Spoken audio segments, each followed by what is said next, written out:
Hello everyone, good morning. আশা করছি তোমরা যে যেখানে আছো প্রত্যেকে খুব ভালো আছো আর সুস্থ আছো।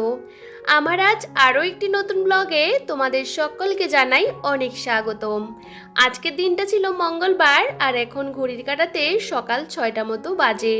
সকাল সকাল ঘুম থেকে উঠে পড়েছি বলতে পারো। আমার না আজকে একদমই ঘুমটা হয়নি। মাঝে মধ্যে ঘুমটা বেশ ভালো হয় আর মাঝে মধ্যে ঘুম একদমই আসতে চায় না। জানি না কার কীরকম হয়, আমার কিন্তু এরকম মাঝে মধ্যে হয়ে থাকে। আমি রাতেরবেলা ঘুমাতে ঘুমাতে 12:30 1টা বেজে যায়, আবার ভোরবেলা কিন্তু ঘুমটা ভেঙে যায়। ভাবি যে একটু বেশি করে ঘুমাবো, যেহেতু আমার একার সংসার আর তার মধ্যে কি বলতো রান্নাবান্না সকালবেলা চাপ থাকে না। ছেলে যেহেতু 8টার সময় স্কুল থাকে, ভাবি একটু করে দেরি করেই উঠবো, কিন্তু সেটা আমার হয় না জানো তো। ওই যে রোজ দিন অভ্যাসে পরিণত হয়ে গেছে ভোরবেলা ওঠা, তো উঠে আমি বাসি সমস্ত কাজকর্ম সেরে নিয়েছি। আর এখন কিন্তু আমি মুখের মধ্যে একটু জলও দিয়ে দিয়েছি, ব্রাশ করে একটু দেখবে একদম ফ্রেশ ফ্রেশ লাগে। তারপরে তো বাকি সমস্ত কাজকর্ম আছে। এইদিকে ছেলেকে স্কুলে দিতে গেছি, ওকে স্কুলে দিয়ে বাড়ি চলে আসলাম। আর আসার পথে টুকিটাকি জিনিসপত্রগুলো নিয়ে আসি যেগুলো আমার দরকার লাগে। সবসময় আমি ঘরের ভিতরে চেষ্টা করি একটু বাড়তি জিনিস রাখার, কারণ জানো তো আমার একার সংসার আর ছোট্ট বাচ্চা থাকলে সবসময় এখানে সেখানে গিয়ে নিয়ে আসাও সম্ভব হয় না। যখনই ছেলেকে স্কুলে দিতে যাই আমার প্রয়োজনীয় জিনিসগুলো কিন্তু বাড়ি নিয়ে আসি। যাই হোক, এখন এক এক করে যেগুলো দরকার সেগুলো কিছুটা আমি এই যে কৌটোর মধ্যে ভর্তি করে রাখছিলাম। আর আজকে ভাবলাম চলো একটু চা বানিয়ে নিই। আর আজকে না লিকার চা বানাচ্ছি, বেশ অনেকটি দিন হয়ে গেছে লিকার চা খাওয়া হয় না। যেহেতু আমি চিনিটা খাই না, তো সে কারণে দুধ চাটা বেশি খাই। তবে লিকার চা করলে না একটুখানি চিনি দিতে হয়, না হলে খেতে এতটা বাজে লাগে কি আর বলবো। আর দেখবে এখন তো গরমকাল চলেই এসেছে, কাজকর্মগুলো সকাল সকাল করে নিলে না অনেকটা বেশ ভালো লাগে। দুপুর হলে না ভীষণ গরম লাগে, রান্নাঘরে তো থাকাই যায় না। আর আমার টিনের রান্নাঘর বুঝতেই পারো ভীষণ কষ্ট হয়। তবে সকাল সকাল রান্না করে কী বা করব, আমরা তো সকালবেলা ভাত খাই না, যেহেতু সকালবেলা টিফিন খাওয়া হয় আর কি বলতো দুবেলা ভাত খাই, রাতে আর দুপুরবেলা। সে কারণে রান্নাটা একটু দেরি করে বসানোর চেষ্টা করি, সমস্ত কাজকর্ম সেরে তারপরে রান্নাটা করি। আর দেখো কিছু জামা কাপড় ওই যে আলমারির ভিতরে আর ঢুকানো হয়নি, সমস্তটা অন্য একটা সাইডে জড়ো করে রেখে দেওয়া হয়েছে। আর সেগুলো এখন গুছিয়ে জায়গাতে রেখে দিচ্ছিলাম। কয়েকদিন আগে না এগুলো বের করে ওই যে কয়েকটা ভিডিও বানিয়েছিলাম আর কি, রিলস, তো সেগুলো আর গোছানো হয়নি। আর আমি সবসময় জামা কাপড় পরলে না সেগুলো একটু রোদ্দুরে না দিয়ে না ঢুকাতে ইচ্ছেই করে না, তো ভাবলাম একটু রোদ্দুরে দিই। আর একটু রোদ্দুরে দিলাম আর জামা কাপড়গুলো আবার গুছিয়ে রাখছি। শাড়িগুলো এতটাই মানে নেতিয়ে গেছে বলতে পারো, মানে কি বলতো একদমই মার নেই। আর সুতির শাড়ির মধ্যে দেখবে একদমই মার না থাকলে না পরতে ইচ্ছে করে না, কেমন একটা হয়ে যায়। আর সমস্ত শাড়িগুলোর মধ্যে না মার দিতে হবে সুতির শাড়ি। আমার না সুতির শাড়ি তো একদমই পরা হয় না বলতে পারো, আর সাথে কেনও হয় না। এই সমস্ত শাড়িগুলো আমার মা ও বিয়ের পর যখন যেতাম তখনই দুটো একটা করে করে দিয়েছে। সেরকম কিন্তু আমার কাছে শাড়ি নেই, তবে যে কয়েকটা আছে শাড়ি সবটা আমার পছন্দের জানো তো। শাড়িগুলো পরা হয় না, তবে যত্ন করে গুছিয়ে রাখতে আমি ভীষণ ভালোবাসি। যাই হোক, এখন এই যে ঘরটা ভালো করে গুছিয়ে নেব। সকালবেলা বিছানায় চাদর টাদরগুলো কি বলতো ছেলে না ওঠার আগে কিন্তু আমি সবটা টেনে বের করে ভিজিয়ে রেখেছি। হোয়াইট কালারের বিছানা চাদর দুদিন হয়েছে পাতলাম, তারপরেও চেঞ্জ করতে হয়েছে। বললাম তো ওই যে বিছানা চাদরগুলো দুদিন ছাড়া ছাড়া চেঞ্জ করলে বেশ ভালো লাগে, আর দেখবে একটা পজিটিভ এনার্জিও কিন্তু কাজ করে। তো ভাবলাম চলো ঘর বাড়ি গোছানো মানে পরিপাটি করে রাখায় সেটা আমার অভ্যাসে পরিণত হয়ে গেছে। সে কারণে সকাল সকাল উঠে পড়ি আর সমস্ত কাজগুলো নিজের মতন করে করারও চেষ্টা করি। আর দেখবে একা সংসারে কিন্তু কাজগুলো করতে গেলে একটু কষ্ট হয়, তবে নিজের মতন করে করলে না অনেকটা ভালোও লাগে, কারণ সবটা নিজের পছন্দে হয়, তাই না? তবে যাই হোক, এদিকে বিছানাটাও কিন্তু টান টান করে গুছিয়ে নিচ্ছি না। আমি সবসময় বিছানাটা গোছালে একটু টান টান করে গোছানোর চেষ্টা করি, তাতে না ঘরটা দেখতে বেশ ভালো লাগে। ঘরের সৌন্দর্য হলো বিছানা, আর বিছানাটা যত টান টান করে গোছাবে দেখতে কিন্তু ভীষণ ভালো লাগে। আমার বিছানাটা গোছাতে বেশ খানিকটা সময় লেগে যায় জানো তো। সবসময় চেষ্টা করি একটু টান টান করে পরিপাটি করে ঘরটা গোছাতে। যাই হোক, প্রত্যেকটা মানুষের কাছে তার নিজের ঘরটা ভীষণ প্রিয়, আর যেখানে আমরা শান্তি পাই, কারণ সমস্ত কাজকর্ম করার পর আমাদের শান্তির জায়গা হলো আমাদের ঘর। ঘরটা যত গোছানো আর পরিপাটি থাকবে চারদিকটা দেখতে বেশ ভালো লাগে। আর প্রত্যেকটা গৃহিণীর কাছে তার ঘরটা হলো শান্তির জায়গা। যতই আমরা সকালে ব্যস্ততার মধ্যে দিয়ে দিনটা শুরু করি না কেন, ঘর দুয়ার যদি গোছানো আর পরিপাটি থাকে তখন বেশ ভালো লাগে। আর আমি যে কাজটা প্রথমেই শুরু করি সেটা কিন্তু ভালোভাবে করার চেষ্টা করি। না হলে কি বলতো, আর্ধেক আর্ধেক করে রাখলে পরে কাজগুলো করতে অনেকটাই কষ্ট হয়। তো যেই কাজটা করি না কেন ভালো করে গুছিয়ে পরিপাটি করে একবারেই কমপ্লিট করে নেওয়ার চেষ্টা করি। তো এক এক করে আমার দুটো ঘর ভালো করে গুছিয়ে নেব। তার আগে কি বলতো, ঘরের প্রত্যেকটা জিনিসও কিন্তু ভালো করে পরিষ্কার করে গুছিয়ে নেওয়ার দরকার। তো সমস্ত কাজগুলো তাড়াতাড়ি করে নিলে না অনেকটা ভালো লাগে, কারণ ছেলেকে আবার টাইমের মধ্যে স্কুল থেকে নিয়ে আসতে হয়। আর আমার যেহেতু একা সংসার, ভীষণ সকাল থেকে ছোটাছুটি করতে হয়, বলতে পারো দৌড়াতে হয়, জানো তো। আসলে ঘড়ির কাঁটা তো কারোর জন্য অপেক্ষা করে থাকে না, সময় কিন্তু চলতে থাকে। আমাদের কিন্তু অনেকটা স্মার্টলি বুদ্ধি করে কাজকর্মগুলো করতে হয়। বিশেষ করে যারা একা থাকে আর বাচ্চা নিয়ে থাকে তাদের তো কাজগুলো অনেকটা তাড়াহুড়ো করে করতে হয়। আমি সবসময় মাকে বলতে শুনতাম যে বাচ্চা যখন শুয়ে থাকবে তখন মাকে না শুয়ে থাকতে বলা হয়, কিন্তু কি বলতো, আমরা তো শুয়ে থাকলে বা বসে থাকলে হয় না, কাজ কিন্তু করতে হয়। আমি কিন্তু আমার ছোট্ট ছেলেটাকে যখন একদমই ছোট ছিল তখন থেকে কিন্তু আমি একা একা কিন্তু ওকে নিয়ে সংসারের কাজগুলো করতাম। আর এখনো পর্যন্ত আমি একা একা কিন্তু সমস্ত কাজগুলো সামলাচ্ছিলাম। ওই যে ছেলে হওয়ার 6 মাস কিন্তু বাপের বাড়িতেই ছিলাম।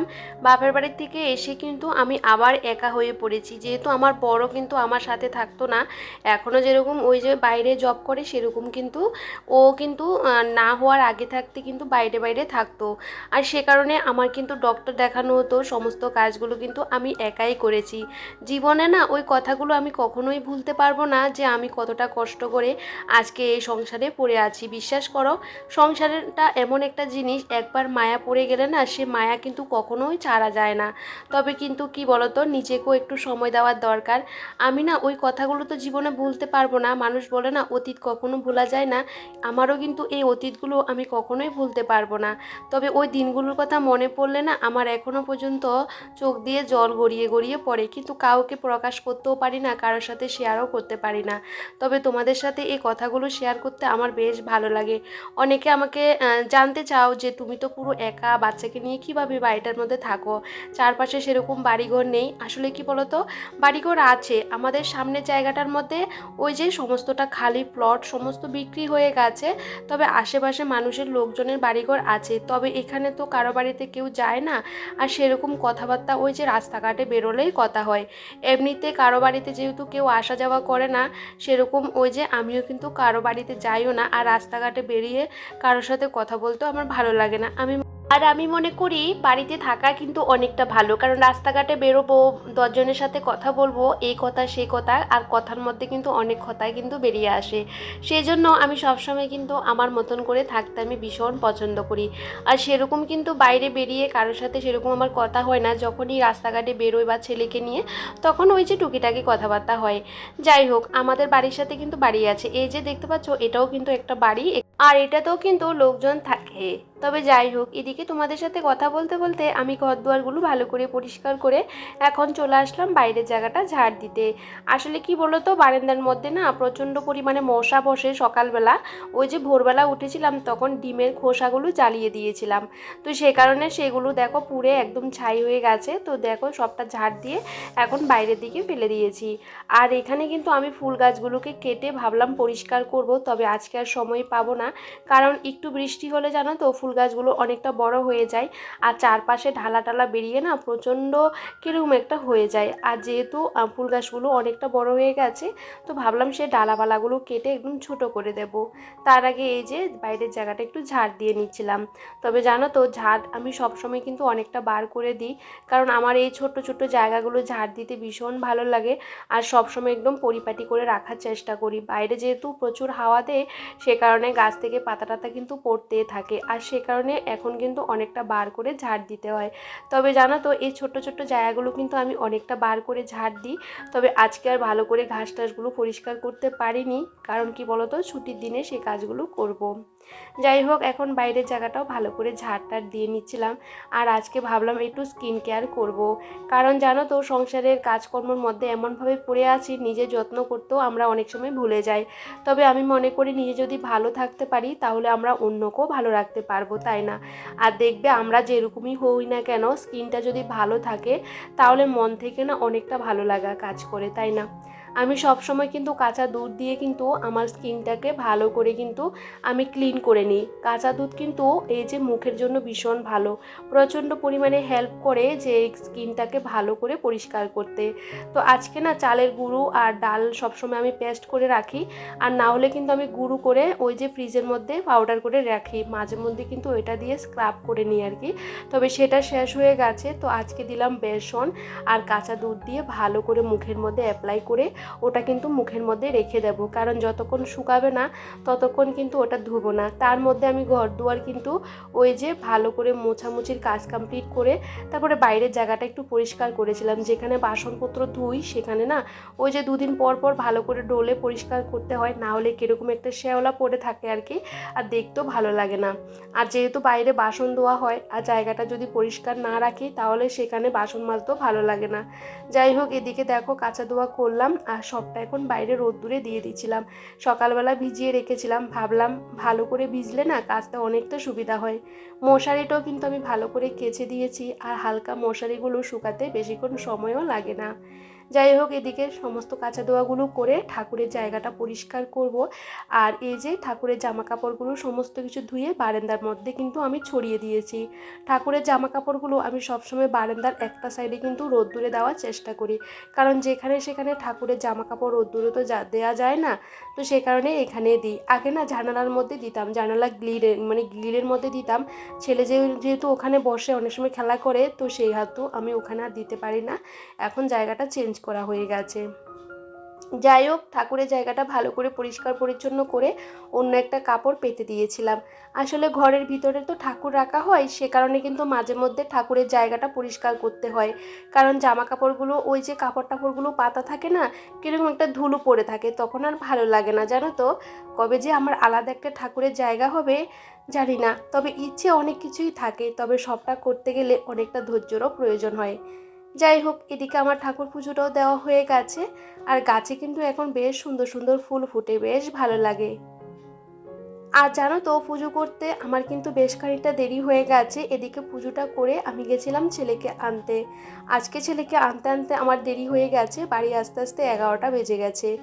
যাই হোক, বাড়ি এসে একটু বসিনি, জানো তো, ছেলেকে নিয়ে আসার পর ওকে কিন্তু আমি চান করিয়ে দিই, কারণ বাইরে ভীষণ গরম, আর সে গরম লাগলে ওরও না প্রচণ্ড ঘেমে টেমে যায়, গা চুলকায় আর কি। সে কারণে আমিও কিন্তু ওকে আগে বাড়িতে নিয়ে আসার পর 10 মিনিট পর রেস্ট করার পর ওকে কিন্তু আমি চান করিয়ে ওই যে মোবাইলটা চালিয়ে দিয়েছি। অনেক সময় টিভি চালিয়ে দিই, ওর যেটা ভালো লাগে সেটাই কিন্তু করে। এখন ও আর আমি খাবো ব্রেড অমলেট, তো সে কারণে এই যে 4টে ব্রেড আমি করে নিলাম। আর এখন কিন্তু ছেলেকে খাবারটা দিয়ে রাখবো, কারণ ও খেতে খেতে আমি বাকি কাজগুলো সেরে নেব। কারণ জানো তো, সকালবেলা তো কিছু একটা খাইয়ে পাঠাই, তবে স্কুলে তো টিফিনে ফল দিই, তারপরও আমি ছেলেকে 2 ঘন্টা পর পর কিছু একটা খাবার না দিলে আমার ভালো লাগে না। ওরও কিন্তু খিদে পেয়ে যায়, যেহেতু ভীষণ দুষ্টুমি করে, আর ওকে খাবারটা দিলে না আমি অনেকক্ষণ পর্যন্ত কাজকর্ম করতে পারি, আর এই সমস্ত খাবারগুলো এখন ও একা একাই খেতে পারে। তো খাবার খেতে গেলে ওর একটু দেরি হয়, তো সে কারণে আমার কাজ করতে আরও বেশি সুবিধা হয়, বুঝতেই পারো। আর আমি খাওয়াতে গেলে দেরি হলে আমার ভীষণ প্রবলেম হয়ে যায়। যাই হোক, ও খাবারটা খাচ্ছিল, আর এদিকে আমি রান্না করে এই যে রান্নাটা বসিয়ে দিয়েছি। আজকে সেরকম কিছু রান্না করব না, গাছ থেকে সজনে ডাঁটা ফাললাম, সেটা দিয়ে আলু দিয়ে মাছ দিয়ে রান্না করব। কালকে রাতে না 2 পিস মাছ ভাজি করলাম, ছেলে এক ফোঁটাও খায়নি, তো সে মাছগুলোও দিয়ে দেব। আর সাথে এখন মাথা আর 1 পিস মাছ কিন্তু আমি ভেজে নিয়েছি। আর এই যে সমস্ত রান্নাটা আমি ঝটাপট করে করে নিয়েছি। আজকে এটার মধ্যে রান্নাটা আমি সেরে নিয়েছিলাম, জানো তো, এখানে মাছ ভাজা করলাম আর এটার মধ্যে তরকারিটা করছি। মানে ভীষণ কষ্ট হয়ে গেছে, একদমই লাড়াচাড়া করতে পারছিলাম না। তো ঝটাপট রান্নাবান্না হয়ে গেছে, যেহেতু কালকের ডাল আর লাউ তরকারি আছে। আসলে কি বলো তো, একা মানুষ তো সেরকম রান্নার ঝামেলাটা থাকে না, কিছু একটা করে নিলে আমার হয়ে যায়। আর ছেলে তো খাবার খেতেই চায় না, বললে আর কি বলবো বলো তো, ভাত দেখলে ওর যে কি রাগ উঠে কি আর বলবো। আজকে না সজনে ডাঁটা দিয়ে ওই যে মাছের ঝোল করেছি, এটা দিয়ে ওকে খাওয়াবো। আর একদমই কিন্তু লঙ্কা টঙ্কা ছাড়াই কিন্তু রান্নাটা আমাকে করতে হয়েছে। যাই হোক, এদিকে রান্নাবান্না হয়ে যাবার পর আমি রান্নাঘরটা ভালো করে ক্লিন করে নিলাম আর সমস্ত বাসন মেজে জায়গাতে গুছিয়ে রেখেছি। কারণ যেহেতু বাইরে আমি সবসময় বাসনটা মাজার পর জল ঝরতে রাখি না, তো শুকিয়ে গেলে আমি সমস্ত যে বাসনগুলো আবার জায়গাতে গুছিয়ে রাখি আর কি। আর বাসনের ঝুড়িটা ভর্তি হয়ে থাকলে না ভালোও লাগে না। যাই হোক, এখন এই যে সমস্ত জামা কাপড় গুছিয়ে জায়গাতে রেখে দেব, তারপরে যাব ছেলেকে খাবার খাওয়াতে। এখন বাজে দুপুর ওই যে 12টা 15 মতন। আসলে খাবারটা ওকে তাড়াতাড়ি খাওয়ানোর চেষ্টা করি আর কি। তো ভাবলাম চলো, এদিকে ওর প্যান্টগুলো না অনেকটা বড় বড় ওই যে আসলো আর কি। আসলে কোমরের সাইডটা অনেকটা বড় আর নিচের সাইডটা একদম পারফেক্ট। তো ভাবলাম এইগুলো একটু সেলাই করে দিই। আর ও বলছে আমি এখন খাবো না, আর একটু পরে ভাত খাবো। তো ভাবলাম ওর কথা মতন আমাকে চলতে হবে, আর সে মতন কিন্তু আমার কাজটা আমিও কমপ্লিট করে নিচ্ছিলাম। তবে চলো বন্ধুরা, আজকের ব্লগটা এখানেই শেষ করছি ছেলের দুপুরের খাবারটা দিয়ে। তবে আজকের ব্লগটা তোমাদের কেমন লাগলো কমেন্ট করে জানাতে একদমই ভুলো না। সবাই সবার পরিবারকে নিয়ে অনেকটা ভালো থেকো, সুস্থ থেকো, সাবধানে থেকো।